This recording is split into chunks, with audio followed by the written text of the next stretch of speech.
Yeah, hello and welcome to this video, the first in our series 33 chess concepts that took down world champions. Yeah, the first video explains and shows a pretty basic concept, but nevertheless a very important one. And it can be pretty much summarized in the title, Loose Pieces Drop Off. What does that mean?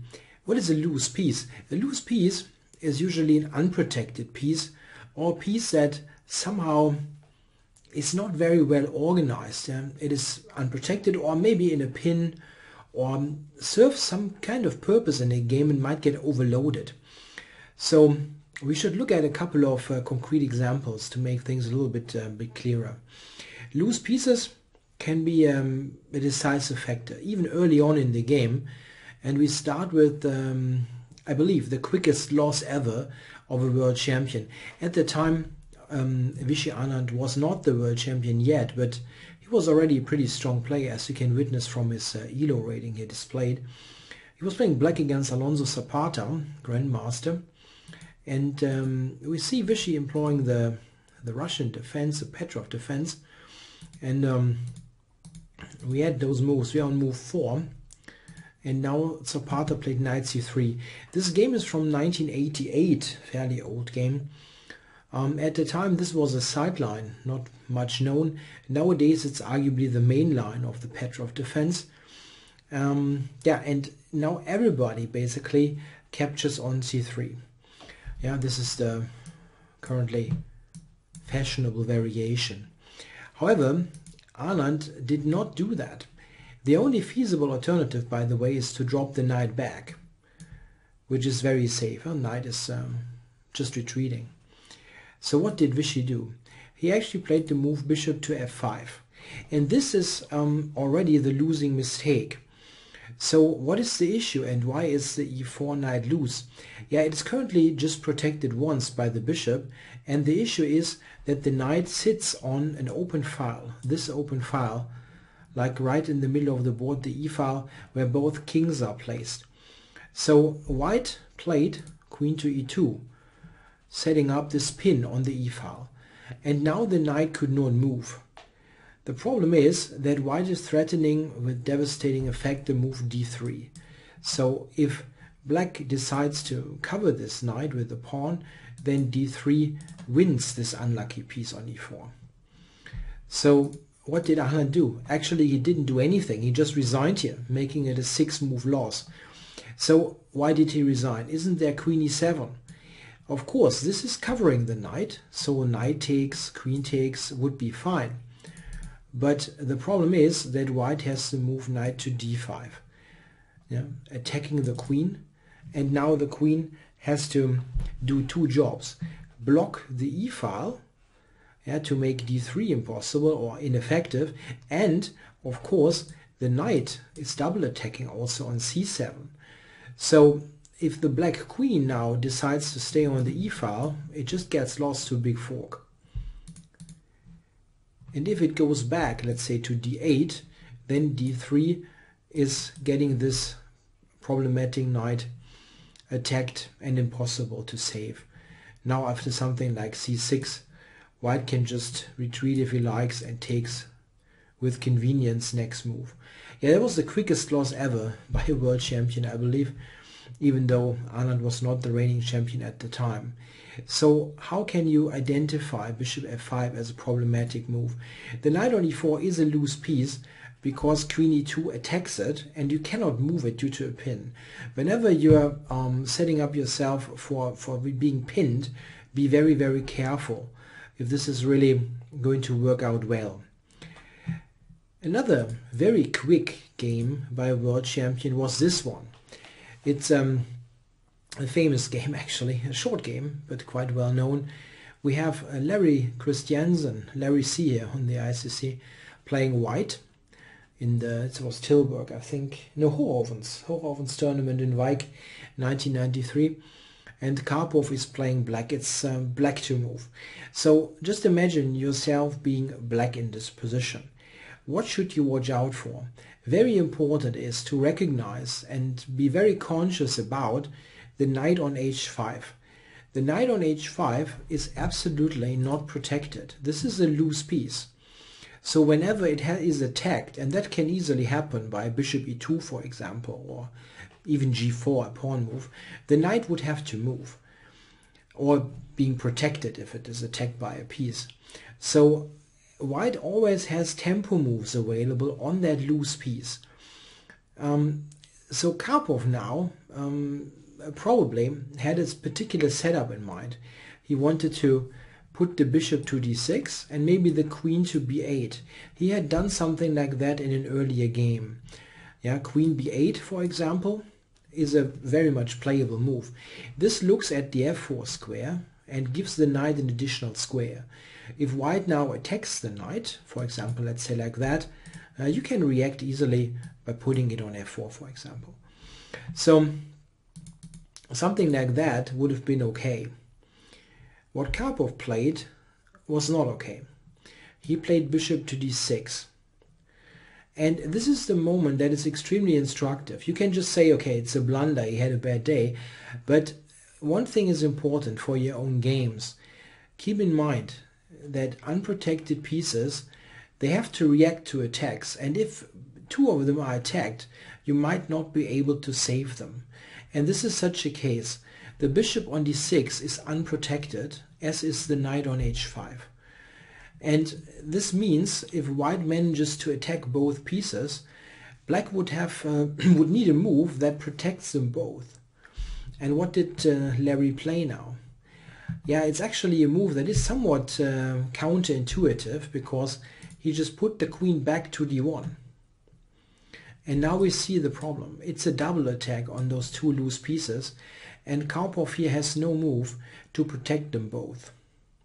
It's actually rather difficult to protect two pieces that are on opposite colors. Yeah, if you attack one piece on a dark square and one piece on a light square, you can usually only cover it with a rook or queen, and it's in that stage of the game it just won't work. So whenever you have an unprotected piece, be very, very cautious with putting yet another piece on an unprotected square. This is a recipe for double attacks. As I often say, if you have two unprotected pieces, it might be tricky. If you have three, you probably lose. This is really often the case. If you have such an unorganized position with two, even three unprotected pieces, things are not looking good usually. The next example that we're going to check is from Capablanca. Old game against German, yeah, I think he got the GM title at one point maybe, Fritz Semisch. Semisch is well known, of course, for his opening lines, the Semisch variation in the King's Indian and the Semisch variation in the Nimzo Indian.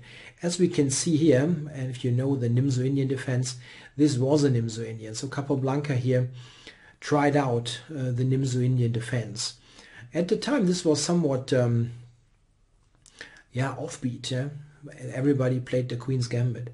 So it's black now to move, Capablanca to move, and he played the move b6. This move perfectly fits into the Nimzo Indian strategy. Black wants to play his bishop to a6, knight to a5, and put some pressure here against the weakened c4 pawn. This is strategically absolutely fine move. Semisch plays the move bishop to d3. Yeah, and now Capablanca with b6, he did weaken his knight. The knight on c6 is unprotected. If you play this move, yeah, like b6, d6 early on, and undefend your knight, you always have to watch out for attacks on that piece, because a queen coming to a4, yeah, if you imagine, instead of bishop d3, this was a move. It's a move that you have to calculate at this particular moment. You have to make sure that you have a coverage of that knight. Bishop d7, queen d7, those moves would cover the knight. So Semisch did not play that. He played bishop d3, and now Capablanca should have been aware of the loose character of that knight on c6. However, he played bishop a6. And now we see the similarities here with the Karpov game. There was a knight undefended, and now the bishop on a6 is undefended as well. Two loose pieces. So if you spot two loose pieces in the opponent's camp, try to attack them both. And This is what happened. Queen to a4. The queen attacks both pieces and one of them gets lost. If black would have castled here already, then knight a5 would be a move to save both pieces, but okay, it's a pin. This is the problem. Black is losing a piece for just a pawn. Capablanca actually continued a little bit here after bishop to b7, d5, yeah, and actually put up some decent fight here, being a piece down, but at the end it was hopeless. Semisch won the game.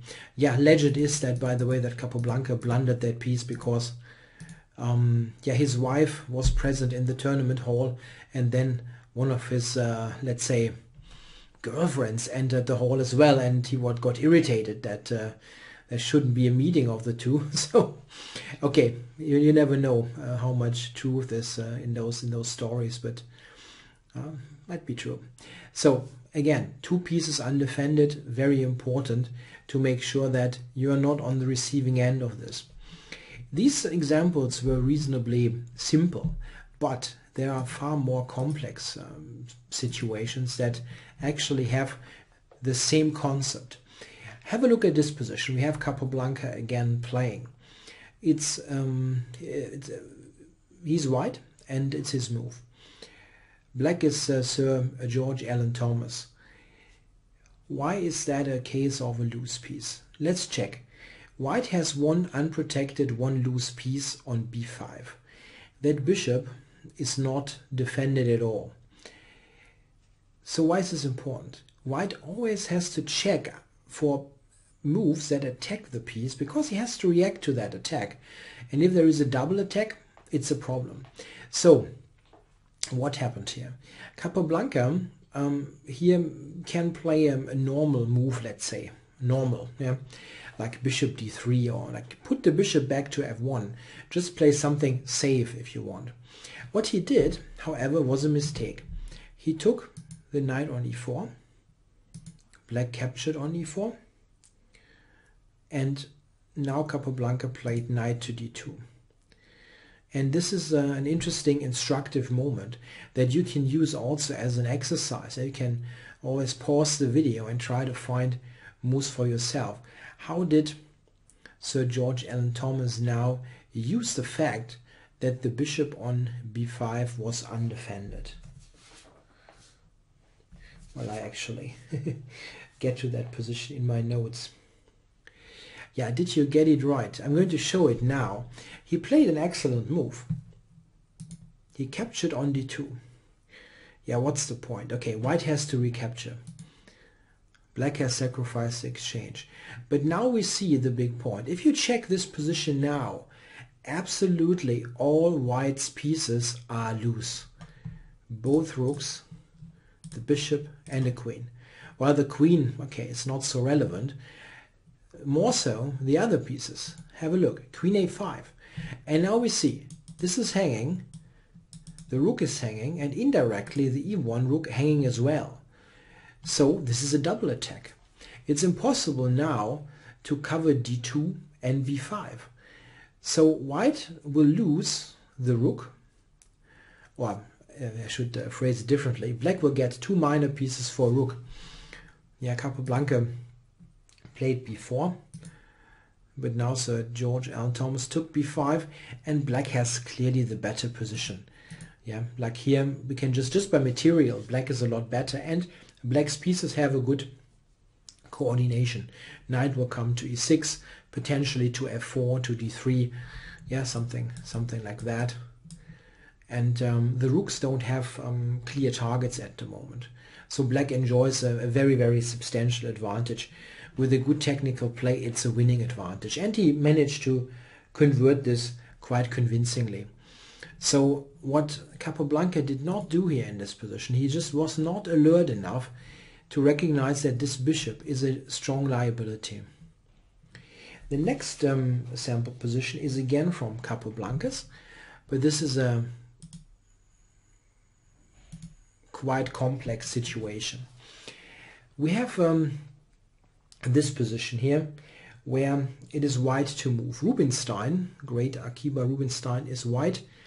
and it's now his turn to make a decision. If you check this position, why is that an example of loose pieces? There is some looseness in black's camp. First of all, white's bishop is always looking at the e6 pawn. You can expand this, pieces can also be loose pawns. This pawn is currently defended by the queen. On the other hand, the bishop is also looking right up to c8. So the pawn cannot easily move. On the other hand, there's also a pin going on, like here. And the bishop on c5 is only defended once by the queen. So the queen in particular has a couple of jobs. Protect e6, protect c5, protect f6 a little bit. And all this is the base of the following tactical sequence. Rubinstein captures on f6. Okay, Capablanca has to recapture. And now we already see that there are a couple of issues there.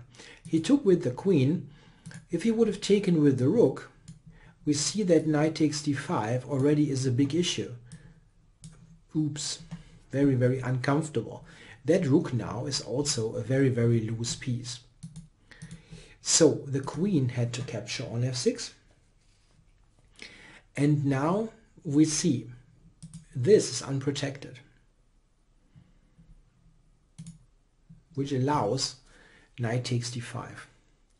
If black now takes on d5, white can capture on d5. We can have a look there and win the bishop there. Also, you can take the rook first on c8. It just does not work at all. So what did Capablanca do? He played queen to h6. And this reminds white that he has loose pieces as well. In particular this one. The bishop here is unprotected. Rubinstein, however, had an excellent reply. He played king to g2, covering the bishop. But the question is, what is his big idea after rook d8? Isn't white's knight not a problem now? In fact, he has an excellent reply. If you want, you can treat that as an exercise, by the way. It's a good one to stop the video and see if you can find Rubinstein's excellent reply there. Very nicely. He played the following move, queen to c1, attacking the loose bishop. And we see that black now cannot just take with the rook here on d5, as white trades, and then will win a full rook there with the help of the bishop. Yeah, black is in huge trouble now. What is he supposed to do? Yeah, he tried this capture on d5, but white now can grab on c5 and is currently, if we do a count, one pawn up, and he also has the far stronger minor piece there with the bishop. I don't want to continue this this till the end. It's a long technical game that Rubinstein managed to win. He has a pawn now, and if you gave a pawn to Rubinstein in an endgame type of position, that was usually the end of the game. So here Capablanca had a couple of loose pieces at the beginning. If we go back to this, oops, I'm sorry. If we go back to this, there are some dependencies there. The bishop is on that diagonal here against the rook. That was somewhat loose, and there was a nice combination that Rubinstein had available there. Let's have a look at the next example. I'm going to do it like in a bit of a chronological fashion, and now jump to an example of Max Oever's. This is a game where Oever has the white pieces, and it's now his turn to move. It's a fairly simplified position. The most, let's say, normal conservative continuation here would be for Oever to take on b7, let's say, queen takes, and then, a normal move, let's say, rook d1 or something. It's just completely equal, this position. Maybe then knight e4, g5. Maybe a queen move for white here. Nothing much happens. The problem was, however, that he did not do that. he played the move d takes c5. And this is a very important moment. He now unprotects the knight on d5. Yeah, the knight had a natural defender with the pawn on d4, but not anymore. And these situations are extremely important. If you undefend a piece that had a very stable position before, make sure that there's no tactical problem. I'm not saying you should never do that, but do it, make a conscious decision, like, okay, I am now undefending this piece. I'm doing this willingly. I know that I do it and that it's fine. Here, it is not fine. Black has a refutation. He exchanged on g2 and now played knight to d5. And now we see the problem. The queen has to protect this piece. And yeah, there's not much choice.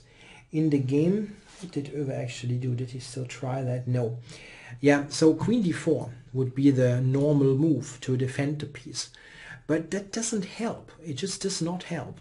Black plays here, attacking the queen. It again has to keep the knight defended here, and then f5. And now we see the big issue. The queen is attacked and it has no square to go to where the knight is still defended on e5. So Oewe basically blundered that piece. And it's the same kind of situation that we have seen before. It was a safe piece on e5 and he undefended it. And whenever you do that, make sure that there is no tactic happening to you. This can barely be called a tactic, but that this liability that you give yourself is not costing you. Same thing we can see in the next example. This time we look at a game by Michal Botvinnik. Botvinnik had white here against Efim Geller, and we see that this is a typical position out of the Fianchetto variation of the King's Indian. At the time, I think this game is from, I have to look that up actually. It's from 1969. It's not that old. Yeah. So the King's Indian was kind of known by the time. In the early 50s, let's say, it was all virgin ground. So Botvinnik with white to move. Why is this a loose piece? Issue, a theme. Currently, white does not have any loose piece. He's perfectly safe. Yeah? All the pieces are covered and protected. But what we already see is there are some issues there with the light squares. d3, a black knight. One of the knights might jump there. There's also here is just protected once by the bishop. So what did Botvinnik play here? A normal move, by the way, like king h2 or so would work. He played, however, b3. And this is a move where you have to check for tactics, absolutely, because you just undefended the knight on c3. And this is a piece that has some clear looseness to it. The bishop on g7 is looking at this. So what do you have to check? You have to check, of course, for discoveries by the e5 knight. Some don't work. For example, this one would be pretty terrible because white has a counterattack against the queen. That would be a blunder from black's part. But Geller had a good continuation available. What you need to do is you need to check for those discoveries. You see knight f3 is just a trade. This is a move that you also have to check, of course, if you are white. Like this, yeah, for example, is something to check. But you can do it a lot better here from the black player's perspective. What did Geller do? He just took the pawn on h3. A nice little tactic here. The point is that after white takes, and this is not what happened, Botvinnik played this move, but if white takes, black has the check and then can capture here. Yeah, just a nice little tactic that wins black a pawn and also completely disorganizes white's position. So when Botvinnik played b3, it seems that he was not tactically alert enough to check bishop takes h3. It's a well-known idea, by the way, nowadays, that this tactic might work, maybe at the time that was not such a well-known motif. But again, white undefended a piece, and there's an immediate tactic after that. So be perfectly aware of those situations. Another world champion, Vasily Smyslov, is the, let's say, victim in the next example. And we see that Smyslov here has played a close Sicilian against Icelandic Grandmaster Johan Hjartarson.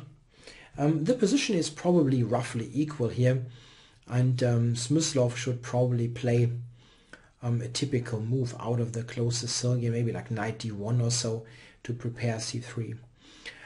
What he did, however, is he played the move before.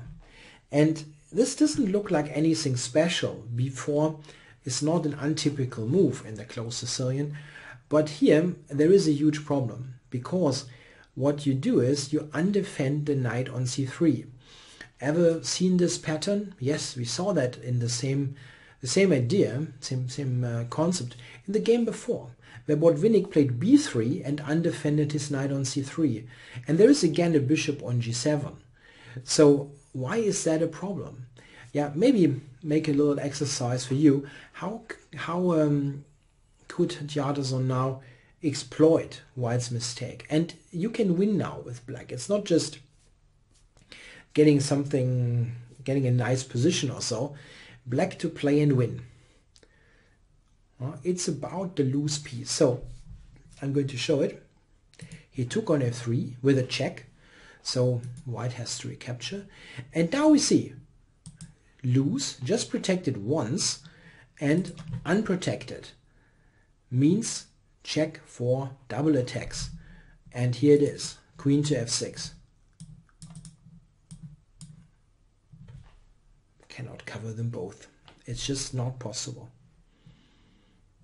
Yeah, Smyslov tried the move bishop g2. Queen takes e3. And now e5. This is a funny idea. Yeah, now white attacks the queen and attacks the knight on c6 with check. So if black now would take, white would actually regain the piece and could continue this game. But of course, Hjartarson had a better continuation. After e5, he played the nice little tactical shot, knight to d4. And now, with the help of this fork on e2, he managed to stay a piece up. Here I think Smyslov resigned, if I'm not mistaken. Yes, he did. So here the issue is that if white takes the queen, there is this fork and black remains a piece up. In the next example, we see Grandmaster and later World Champion Tigran Petrosian on the black side. This is a very well-known theoretical position out of the Queen's Gambit declined exchange variation, the Carlsbad structure. Yeah, black now usually castles or plays knight b to d7. Petrosian, however, played the move knight to e4. White took on e7. Queen takes on e7. Why is this a loose piece scenario? Yeah, check for the loose piece. The loose piece is the bishop on c8. This is undefended. So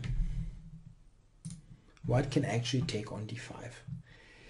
This is a very, very inconvenient moment. For this to happen, the black queen also has to cover the knight on e4. There is no check on b4. So the only thing that black could try is to take, and now white was completely winning. Queen d8 and bishop b5. It wasn't the only way to win, but it was a very clean one. Yeah, white is already a pawn up, and he will win even more material. Petrosian continued a little bit, but here he resigned, being 2 pawns down and having not the slightest hint of compensation for it. So knight e4 was a big opening blunder by the later world champion. That was a somewhat early game from 1949. I mean, he wasn't it was already the Soviet championship. It wasn't like some junior tournament. So all the more surprising that he blundered into that. But yeah, again, it was the unprotected c8 bishop. A far more complex example from Petrosian's games is this one, and a very interesting one actually. Petrosian is white here against Laszlo Szabo, and white has not played the opening all that great. Black has an active position. We see that those bishops here are actively placed on the long diagonals, and yeah, white has to be somewhat cautious here already to not get into huge trouble. What you should play is here the move knight to e5, blocking this bishop and inviting a queen trade. Black is a little bit better there for sure, because if everything else fails, he can just trade and play against the isolated queen pawn here, which is not all that active. However, that would have been a lot better than what Petrosian did. He played the move, let's go all the way back, rook f to d1. And after that, Szabo played a really nice game there. Knight e7. This is a strong move. It threatens on h2. Yeah, we see that black threatens to take, and he threatens then to take on h2. But there is a second problem in this position, and this is that there are too many pieces on the c-file. This is an unprotected piece, and this makes the whole thing very awkward, as black also threatens the key move b5, and then the rook on c8 will take the bishop on c3. So white's position is completely overloaded. It's completely overloaded. He played a4 now to make sure that b5 doesn't happen, but it was already too late, because Szabo here just took on h2. He actually had a pretty good alternative in knight g6, but if you can take on h2 with check, then well, it's a good thing to do. What is the point? Knight takes, queen takes on e2, bishop takes, and rook c3.